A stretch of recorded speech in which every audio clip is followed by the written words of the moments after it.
Welcome back, family. If you are new here, welcome home. Make sure you hit that subscribe button and smash that like right now, because what you are about to watch is the kind of content that South African mainstream media does not want trending. Now let me ask you something before we get into this.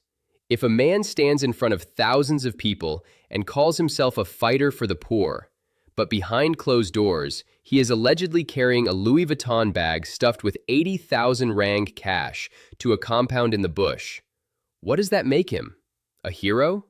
Or the most dangerous kind of hypocrite? Today we are breaking down the bombshell that Kenny Kunene dropped, and it is bigger than most people realize. We are talking about sworn affidavits. We are talking about eyewitnesses who say they were there. We are talking about a secret compound in the Gauteng Game Reserve, a man known as Mswazi, allegedly the head of the feared Big Five cartel, and a political leader who showed up there, not once, not twice, but allegedly 7 times. Ask yourself this: why would the commander-in-chief of a so-called revolutionary movement be making late-night visits to an underworld boss? What was being exchanged? What was being promised? And why is Julius Malema now rushing to court trying to silence Kenny Kunene instead of simply proving him wrong? So we hear where you go on and say what you said on McG's platform, and then subsequently, Julius says, well, you've got to withdraw, and you say you're not going to withdraw. In fact, you're going to depose an affidavit with people who can back your story, sworn affidavits who can back your story. So what do you know about Mr. Malema's relationship with the individual that you quote here and the farm he went to visit? It's Mr. Mswazi, Mr. Jotham Msibi. We used to call him Mswazi Ndlondlo. That's his clan name. I don't know why Julius made an issue of this and take me to court. Because the truth and reality is Julius had a relationship with Mr. Msibi. Julius used to go to the farm of Mr. Msibi in Gauteng, whether during the day, but he also used to go to, during the night. And Mr. Msibi was the type of person, when he calls you at night, at 12 midnight or at 8 o'clock and say, be here in 2 hours, you will be there. If he calls at 12 and you don't answer, he will be highly offended. So is this what he did to everybody that he knew? He did that to everybody that bowed to him. I knew Mr. Msibi. My close friend is Joe Ferrari. Mm-hmm. Joe Ferrari has been my close friend for years now. He attended my traditional wedding in Kimberley, drove his Ferrari to Kimberley. He was at my 50th. I was at his 50th. So myself and Joe come a long way in social circles. No business deal, just in social circles. I would go to parties of taxi people, invited by Joe. Mswazi will be there. And did you have a relationship with No. I didn't have a relationship with Mswazi, but we'll greet each other. He knew that I was close to Joe. When Uber started, I went to Joe and said, look, this thing's going to give you guys problem. I don't want to start my own. I want you guys to use the resources I have to start your own. And I said, I've got a technical guy who will be able to develop this app. And I explained to him what this app means to the taxi industry. Mm-hmm. And he said, no, we've got our own Santago business arm. Let me arrange with Mswazi and the other guys so that you can come and present.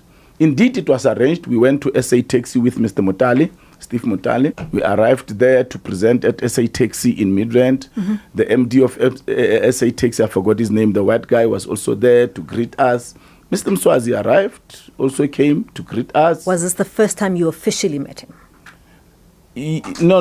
We've been meeting in many meetings in social circles. Yes. Mainly at parties. Yes. Nothing else. Okay. He warned me that if this thing I'm presenting is gonna take their money, he's gonna fight with me very badly. I said no. Mswazi, don't stress. I'm bringing security to your business. And we did a presentation to the CEO of Santago business. They are not cartels, as Julius says. They are a serious business. Mm-hmm. Unfortunately, 2 weeks later, Joe came back to me and said, hey, the executive does not understand this type of taxi model, and they are cautious to go into it so early. I said, you will tell them that they will remember what I have said. And indeed, they remember me now, because had they listened to me that time, they would have had their own e-hailing, and they would have been able to own this taxi industry in totality.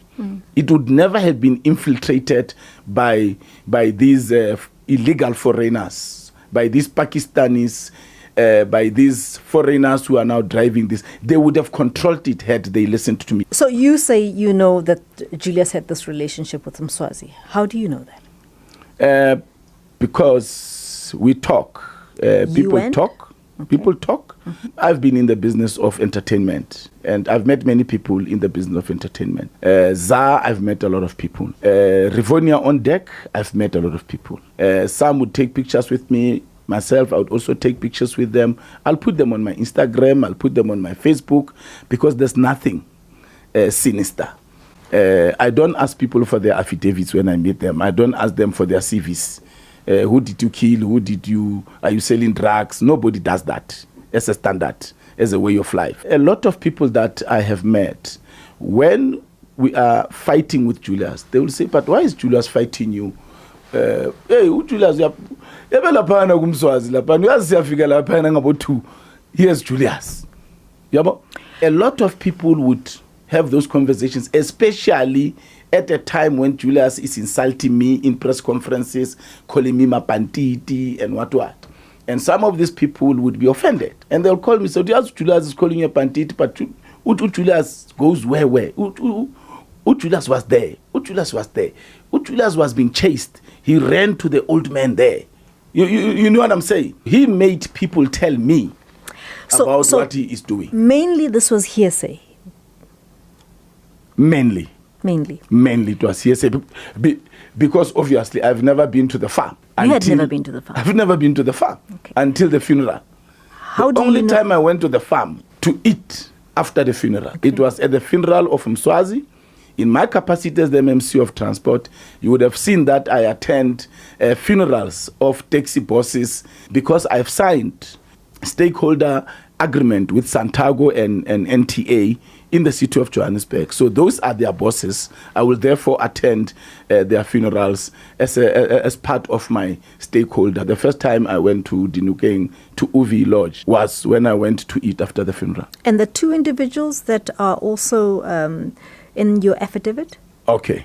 After I said what I said, that McG and Julius decided to sue me for defamation, some people then called and said, hey man, but why is Julius suing you and saying you are not telling the truth when you say he used to go to Mswazi at night? He used to drop money there. No man, we'll bring some boys, some people that will give you affidavits. In fact, there's more. It's just that the advocate was satisfied with two. Said, no, there's people that can corroborate what you said. I didn't even go looking for them. It's just that people love me.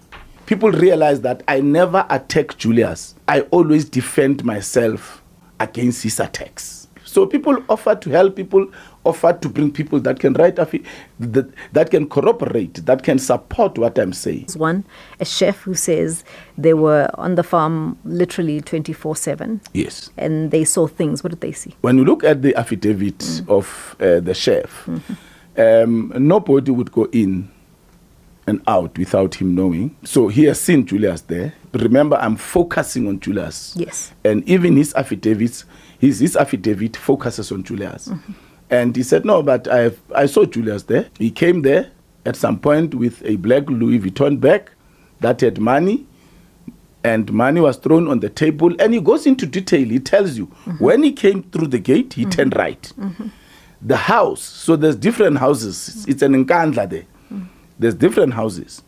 The first house is Grace 1. I didn't even know that the house was called Grace 1 because I've never been there. But he says it's Grace 1. You said you've been there after the funeral. Yes, after the funeral. So it's Grace 1, then there's Grace 2, Grace 3 up to Grace 4.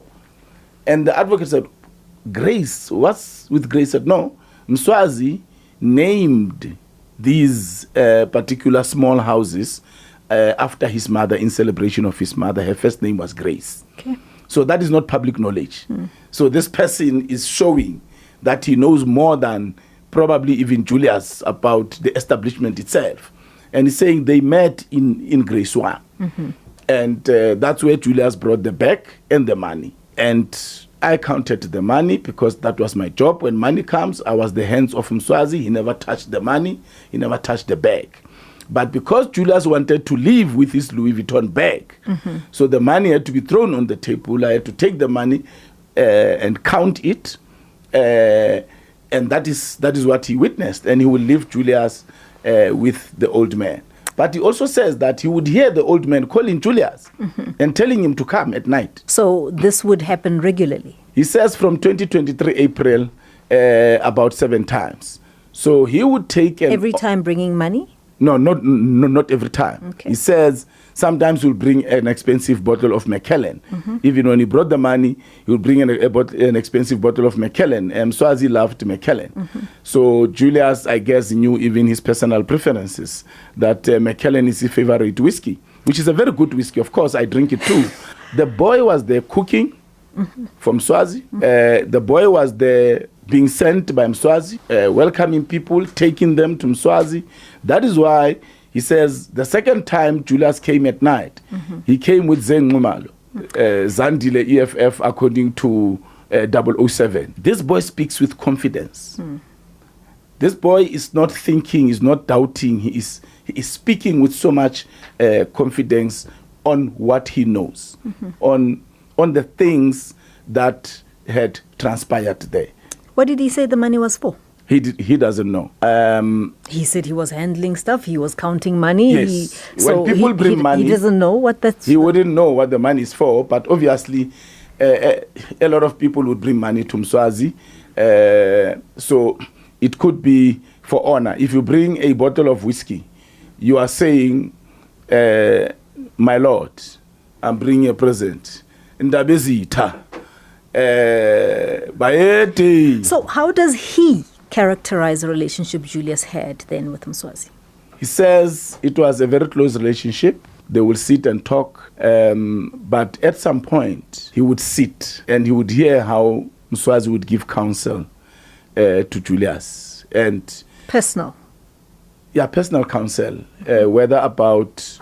He does not go into the detail. He will hear how Mswazi will give counsel. So the conversation with Mswazi and Julius would be that of a man of authority being Mswazi and a subordinate being Julius. And by the way, what he is saying in the affidavit, this is where it gets nice and juicy. What he says about Julius, after this, I didn't even see these videos. Videos came up where Clement Manyatela interviewed Julius some time ago. In that interview, Julius says, I used to have interactions with Mswazi. And by the way, Mswazi liked to, he's argumentative. Yes. He liked me because I would challenge him. That's what Julius said. Julius, in that video, that happened before my interview with McG. Julius had already said that he's been meeting Mswazi several times. So Julius in that video is corroborating what this witness is saying. Did he say why the 2:00 meetings in the morning? If you look at the affidavit, he says usually the day meetings would be for taxi-related matters where people will come from the taxi associations, meet Mswazi, what. And the night meetings would obviously be for people who do not want to be seen to be coming there, or perhaps Mswazi would have called you at night because he wants to see you for whatever reason. There's a guy, one of the witnesses there, who asked not to be named for fear of his life. He said, look, Mswazi would call him at night and say, come here. And he would go there. And there is, at this point in time, where he also, I guess at the same day, or at a different day, where he also saw Julius with a black bag, drop him money. And this boy, fortunately, this particular witness, there was a time when he was speaking to Mswazi and I was with him before Mswazi passed on. So it was just a coincidence. You obviously state this because you want to defame Julius at the time when you were speaking to... This was a fight, right, between yourselves? I was not defaming. Okay. That's why he says you were trying to defame he says I'm defaming him because I said it as a fact. Because different people told me this. Got you. Why use this incident if it's not to defame him? Which incident? Well, what you stated on McG. I said a lot of things, Pimelo. No. I'm saying he says you're doing this because you're defaming me. You are saying, well, you want to come at me, I'm going to come at you as well. Why choose this if you didn't think there was anything in it? Let me give you context. Julius called me a boy a few weeks before. Yeah. Now, I called him a boy. Mm-hmm. And by the way, saying he's a boy, I'm elevating him. He's actually a small boy because I'm 10 years older than him. He's a small boy. He's never bought me any drink. I bought him drinks. He's a small boy. He says calling him a boy is racist because white people used to call black people during apartheid. That's laughable. It's a joke. It shows desperation. Number two, I said he's defaming me